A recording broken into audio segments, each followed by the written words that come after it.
prior to what we were talking about, so Mm-hmm. AI, does it make the whole creative process better or no?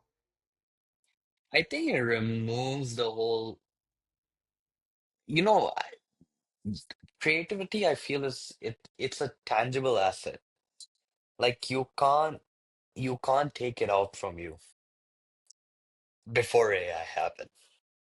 But now with the whole AI revolution, with the rise of ChatGPT and Gemini, it's just become intangible. It's like you can just take it and remove your creative mindset and then just be like, yeah, don't really care. That's how it is, especially because in the field of marketing, right? It's so easy to just give Gemini or ChatGPT, for that matter of fact, your image or your video, whatever that you're gonna post, and say, give me a suitable caption. And it'll give you a caption depending on how what information it has about your company that you've previously written. And it is correct maybe half of the times, I would say.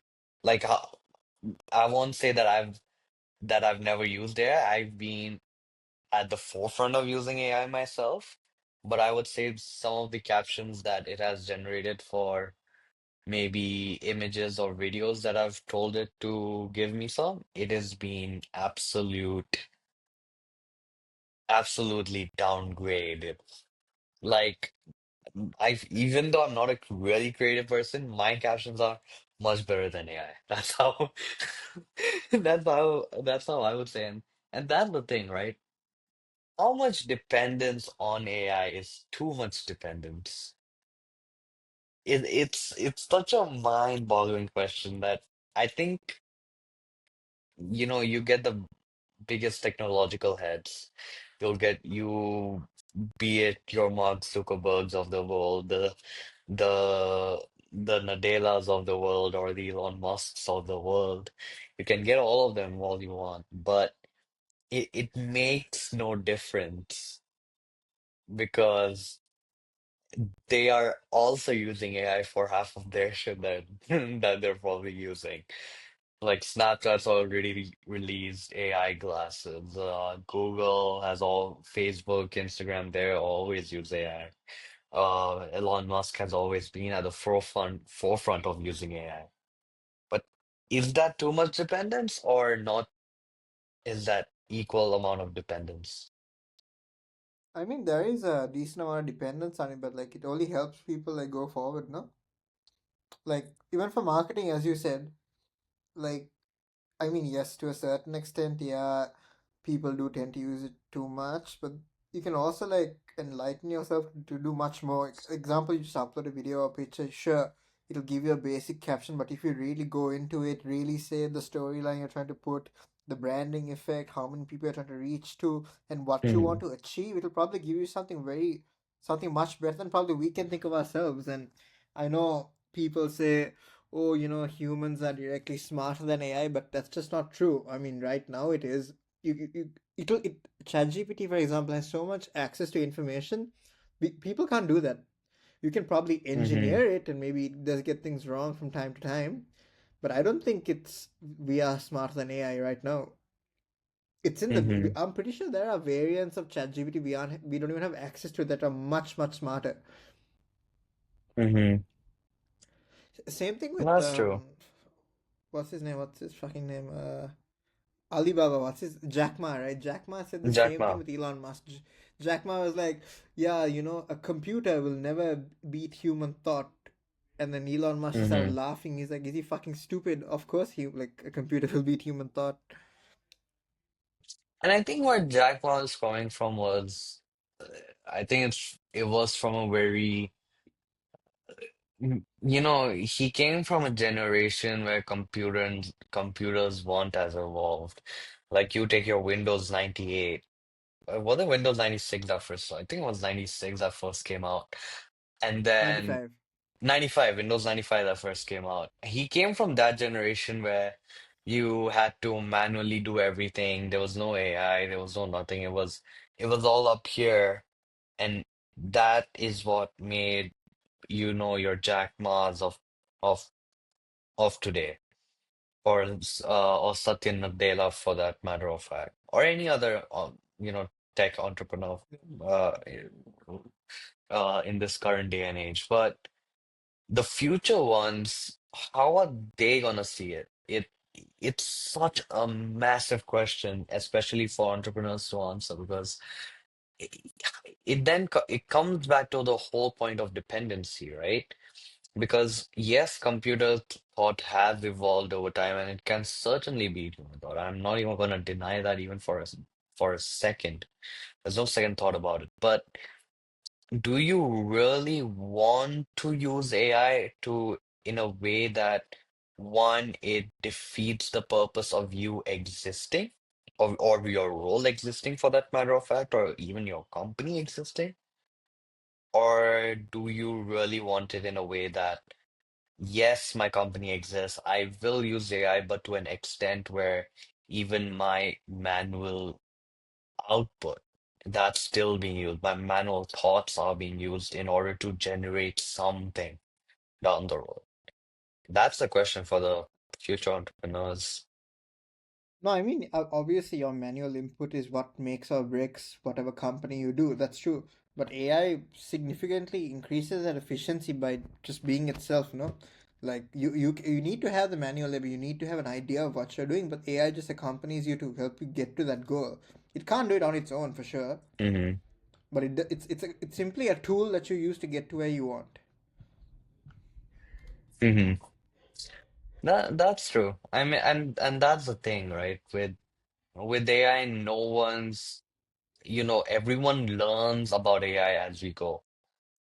Like AI is starting to be a part of everyone's life, and you just got to embrace it, especially in the field of education. You have to embrace it. I was listening to a podcast by a Malaysian businessman called Idris Jala, and it's called The Game of Impossible, and I would really recommend everyone to listen to it. It's such a brilliant podcast. Um, and Idris Jala was talking about how s- teachers in private universities and public universities in Malaysia, they really need to start embracing AI. They need to teach students that, look, yes, AI is here and AI will take my role down the road. Let's be fair, AI will take over teaching down the road. Um, Yeah, but teach it in a way to students that one, they can use it well. Teach them how they can use ChatGPT to think about that topic. If it's something related to engineering, or if it's something related to marketing or management or finance, for that matter of fact, countless topics that you can talk about on ChatGPT and can tell you maybe further research that even you couldn't have thought of, that even yeah, maybe your academic journals don't even touch upon. Teach them okay, that. No, don't teach them just okay, write this 3,000 word essay on what is artificial intelligence. Like literally any kid, be it if it anywhere in the world, can literally just use ChatGPT or Gemini for that matter of fact, or Copilot. And let's not let's also let's also embrace that Microsoft's got an AI now. That what is AI? They'll just take that give me a 3,000 worded essay, use very big bluff words, as they say. And then, yeah, just give it to me in a Word doc, and it'll maybe give it to you in a Word form. All you got to do is just copy and paste, then it's 100% your work. That may be plagiarism, but that's also not using creative input, right? So, and that's the thing, right? With education, we teachers really, really need to embrace the world of artificial intelligence. And maybe who knows, down the road, this podcast might also, see what teachers really think about AI and what they really feel about AI, and do they really think that it's good or bad? Who knows? But from a student perspective, I feel like I'm pretty sure even Janet being an ex university student as well, I think he would surely agree. I do. I think see, in terms of students, I feel it makes things easy. But as like a lecturer or a teacher, you have to also think. They're probably thinking at the back of their heads, "Wow, this can probably replace my job." Companies can easily just develop some kind of software that will help students learn better and just cut out the whole teacher scene. Hmm. So I'm pretty sure there is also a certain fear from AI. I know a lot of people are afraid that it'll replace a lot of jobs, which Hmm. it will, but it'll also create more jobs for people, I feel so. That's true. That's true. All right. I think, you know, uh, the whole reason that this podcast was started, was to basically educate. Well, I won't say really educate, but I would more likely say just, just have a conversation of what's going on in the world. Especially in the field of technology, we both being having been in university, we've seen that whole technological revolution take place from not AI being used to by the time we got out of uni, AI starting to be used. So, this podcast will talk about AI, we'll talk about technology, but we'll also talk about our personal experiences in uni as well. So, yeah, we just hope that you guys, our audience, our great audience listening to us, really enjoys this. Yes, thumbs up, thumbs up. So, Janith, how do you think like our dynamic will translate in this podcast form? What do you think? I think the dynamic is good. We have someone who's very studious, someone who's, I don't very know who's talking towards about work, who. gets things done, and then we have Ayush, just No, I'm certainly not that. no, I'm just kidding. Certainly All that not. Ayush. We have someone who's very sort of detailed and does his work, and then we have me, someone who's unfiltered, says what he wants, but gets the job done somehow or the other. Yeah, So Jordan, it's like, yeah. Yeah, so that's it's an the thing, interesting like, dynamic. and that's the thing with Janet, right? When me and Janet first thought about this podcast, it was actually me and some of our friends, we were just hanging about and we just had a thought of just starting a podcast randomly. We're just like, we should just start a podcast after we're done of and after we're done with uni.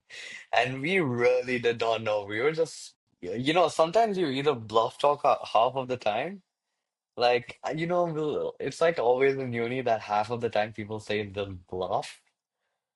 You know, and you can realize it's bluff because you just get the tonality of the voice that is just so much bluff inside.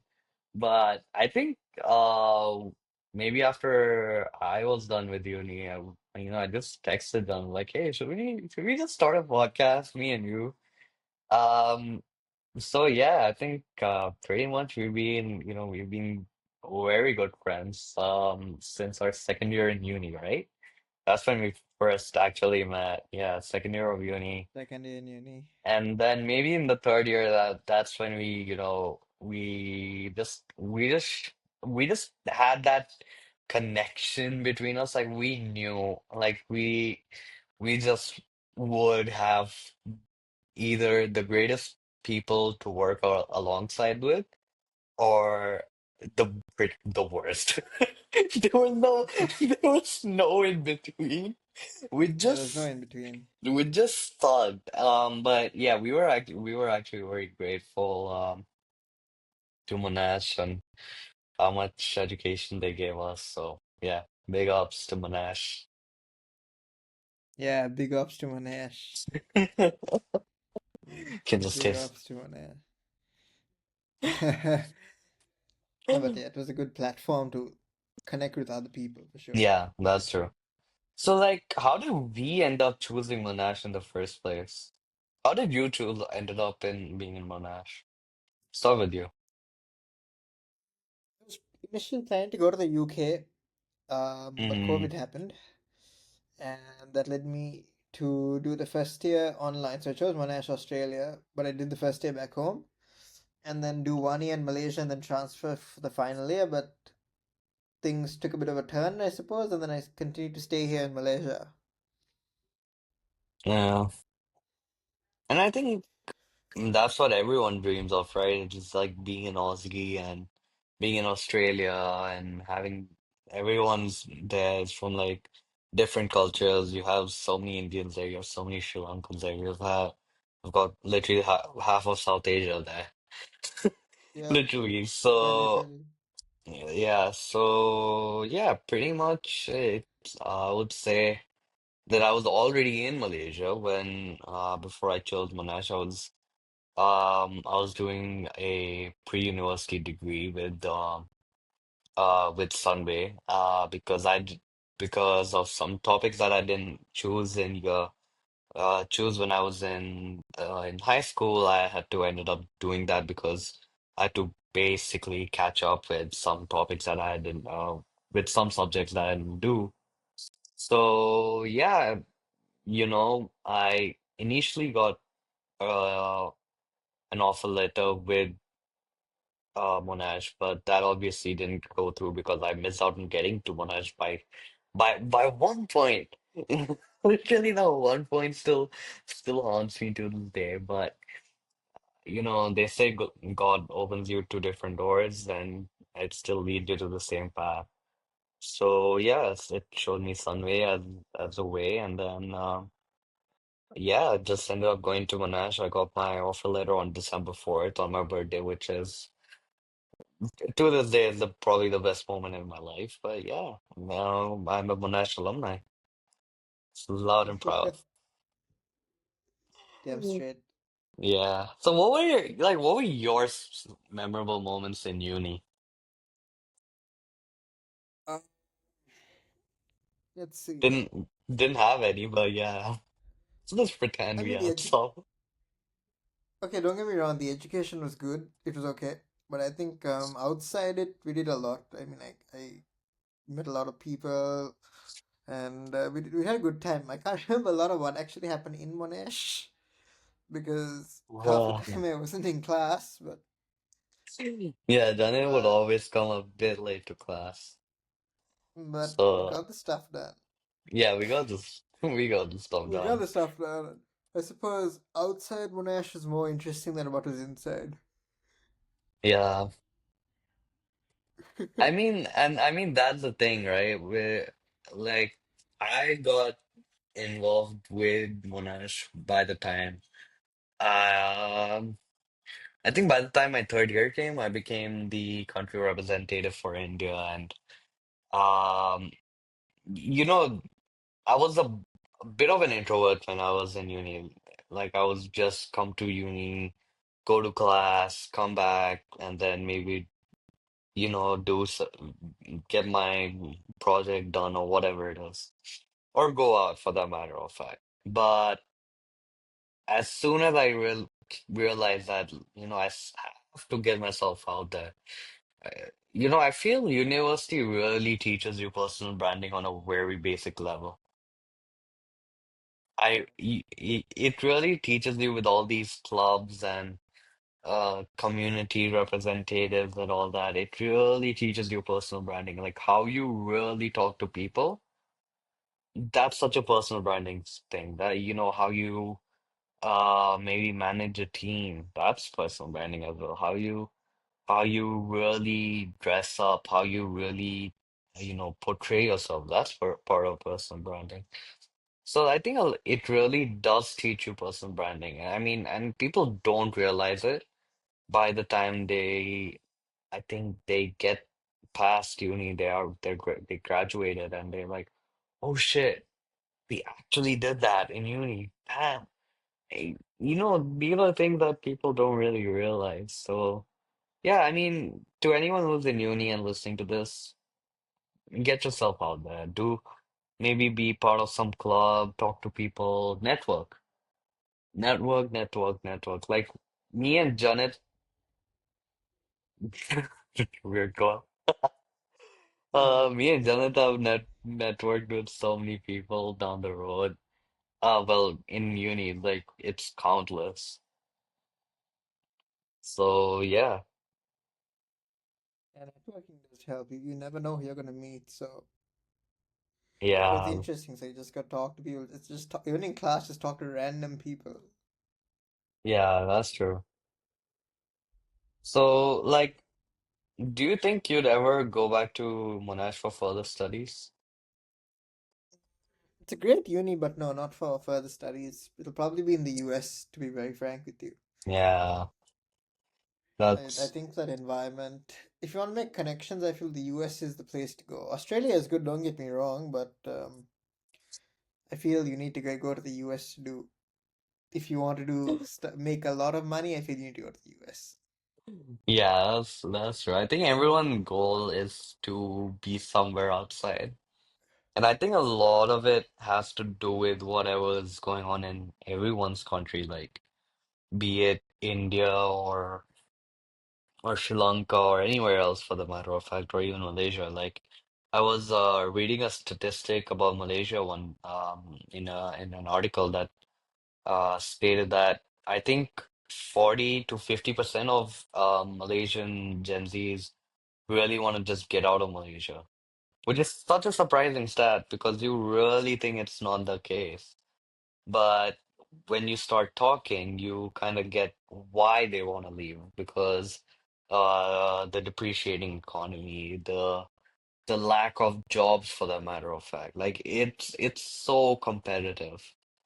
Like even India is very competitive. I'm sure even Sri Lanka's job market is very competitive, but Malaysia's one is very difficult to crack, and especially with the salaries that companies are providing, it it doesn't match what one really wants. Like you're paying only 2, 3K to maybe us for someone who's an associate, but would that really suffice for them for to do their work, to get maybe their house bills or anything for the matter of fact done? So that's the thing with Malaysia or even India for the matter. I can say the same thing about India's job market. It's just so terrible. So yeah, pretty much that's the case. So yeah, I mean, you just gotta hustle. It's such a hustle culture nowadays. Like you gotta get yourself out there. But that's the thing, how to get ourselves out there. So So, yeah, hustle. it's often like, yeah, said quite a lot, but yeah, right now you kind of have to. Yeah. So like how was the transition of being from being um, a Monash student to being a full-time employee for you? Because I remember like you got your work first compared to like any of us that we know. Was it easy? I start. No, it wasn't easy. If you remember, I started working while in my last semester, so 5 subjects and a intern and a fucking job. So, Mm-hmm. well, yeah. I mean, technically, the fifth subject was the internship. So yeah, so 4 subjects and an internship. So yeah, it was a lot of work. And then I got asked to stay full time sometime in December. So it was good. Like I mean, and there was a lot of work for sure, but I think I liked it because it sort of made up Mm-hmm. for all the 2 years of slacking I did at Monash. So I was like, okay, it's about time to get on, and then I did it, and yeah, it was good. It was good, and then the full time role they just push you into the deep end and hope you know what you're doing, and Yeah. it was a good experience for sure. Yeah, that's true. That's true. And I And mean it's that nothing to what Monash teaches you. yeah, that's the other bit. That's the other bit. And I think I won't say that it's not a Monash fault or I think it's just how universities are, are done rather than, uh, thinking from, because, if I come back to the whole point of talking about the podcast, there was actually in the same video that was talking about education, there was actually a comment, on that. And it was actually from a teacher who's from I think it was either from a local university. And she said that whatever the podcast says about Malaysian education is 100% true. Universities can they what they really only care is about student enrollment, trying to, get the best facilities, but they don't really focus much on the uh, it's more a focus on the non-academic part. It's not a lot of focus on the academic part, which actually should be the inverse, that there should be more focus on the academic part. There should be more technological advancements made. There should be more syllabus that is based on whatever is going on in the world. Like, try to make the syllabus based out of what's happening in the world right now. Not like whatever is being taught to you, that's what's going to be taught to maybe another cohort or to another batch of students. It doesn't work like that. Like if you really want students to come to your uni, you really have to make sure that whatever education you're giving them, Yeah. that education is what they can use down the road. So it's a very it's a very feeble topic, and who knows? Who really knows what the state of education will be down the road? Nobody even has a clue. Like even I don't have a clue as someone who's who even hasn't done their postgraduate. Like me and John haven't even done our postgraduate, and we don't know what postgraduate work looks like. We know it's gonna be tough, but will it embrace the world of AI? Will it not? Who knows? Who knows?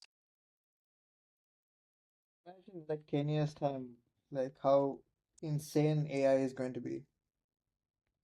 Crazy. Just if you're looking at it, yeah. It'll be very crazy. Like I can't imagine. We're getting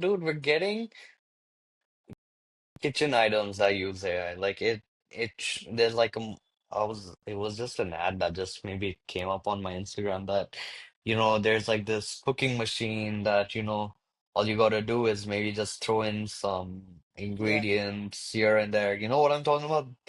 And yeah, yeah. it just makes you like the sauce. And all you gotta do is maybe if you're non-vegetarian, you put non-vegetarian items into it, or vegetarian, you put the vegetarian items in it. And and that's what AI is. Literally, AI is being used in our kitchens and we don't have a clue. Like, if you look at, the previous two generations, whatever they learned, it's not from using technology at all. Now they do embrace technology, but before that, it's like, whatever your mother-in-law taught you or your father-in-law taught you or whatever your neighbor taught you. It's literally that, dude. What else? There's nothing else other than that. So yeah, yeah, man. AI is gonna be crazy 10 years down the line. And I can't wait for that day when everyone starts to embrace AI like it's one of their own. Who knows? Maybe it will, maybe it won't, but it's just a hypothetical. Quite interesting. Let's see how it turns out. Yeah. So, like, would you say that your university experience influenced you how you work today?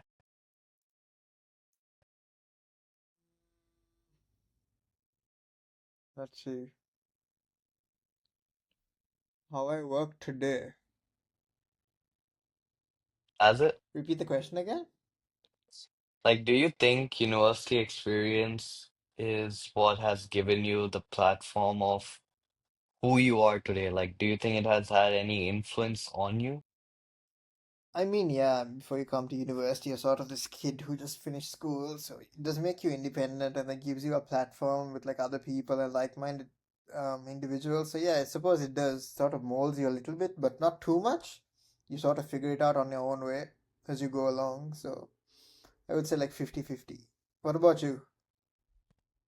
I think um I think it has to maybe some level. I think um maybe not from a very educational perspective, but if I talk about from a very non-educational perspective, if I'm very straightforward, if I'm very I think a lot about before doing something, and if I have the ability, because well, the role that I'm in, I have to interact with a lot of people. If I do that, that maybe has a lot to do with my university experience, especially in my third year, because I was the community representative for India. We had all these events where we had to interact with a lot of international students, especially from India, who came from here, from the motherland. Um, and yeah, just general interaction. I couldn't really emphasize how important general interaction is. I really couldn't emphasize. Like, unless and until you really want to keep to yourself, so be it. That's upon you. But if you can't network in uni, you can't network in life. I've always thought of that perspective. Like, even if you make friends in on Instagram, pretty sure they'll have a LinkedIn down the road, and maybe hey, you can just connect with that person on LinkedIn as I think well. it's more, yeah, it's LinkedIn more than anything else now. Yeah, yeah. Like I probably log on. I don't think I've ever logged on to LinkedIn as much as today, as much as I do right now, compared to what I did during uni. Like, I completely disregarded my LinkedIn during uni, but never ever have I disregarded my LinkedIn right now. Like, it's always updated with something. Yeah, absolutely. So yeah, I mean, and do you think you've stayed the same way as you were in uni, or do you think you've changed? I To think be I've fair, I matured a think little bit more. I don't know about that, but okay. You do you. A little bit more than I was. Yeah. Yeah, I think I would say the same for you. I think you have matured a bit. I think even the decisions that you make, or even the way you speak to people, that shows your maturity. So yeah, but yeah, I think you've Hey changed man. in a good way. Oh, Hey man. in a good way. Thanks, bro. You've changed as well. You're more wow now. Hey, relax. I think uni does really change you, because before I came into uni, I was just this massive introvert. And by the time I ended, oh well, I would still say that I'm an introvert, but I would say that I'm more of a selective introvert. Like, I understand people first and then talk to them. Like, I know that if I'm with Janet or any of my friends, for that matter of fact, I know that I can talk to them with my heart open and everything else. Not everything else. That sounded a bit weird, but okay. With uh, Hey man. maybe talk No talk to judgment. them openly. Shut up. Talk to them more openly. Talk to them more freely. But if I'm meeting someone for the first time, then I would maybe be a bit reserved. Maybe try to still understand who they are. But yeah, I mean, that's the thing, right? You really have to understand people. If you don't understand people, then that's your fault. Like, it's all psychology, dude. It's all psychology. Life is such psychology. Absolutely. All right, dude. Anyways, that was pretty much the first ever episode of the A&J podcast. Done and dusted. We would like to thank you, our audience, for listening to us. And we hope you do stay connected to us. We do have an Instagram page, the ANJ Show Podcast, on Instagram, and we'll also post this up on YouTube, Yeah, we don't have a platform on Spotify or Apple Podcast to post it up on yet. So we'll be Soon, posting soon, this soon. soon, hopefully soon. But till now, we'll be posting this podcast up on YouTube, and I really hope you guys give this a listen. So stay tuned for episode 2, and it's a bye from my good co-friend and my co-host, Janet, and it's a bye from me. We'll see you guys in the next episode.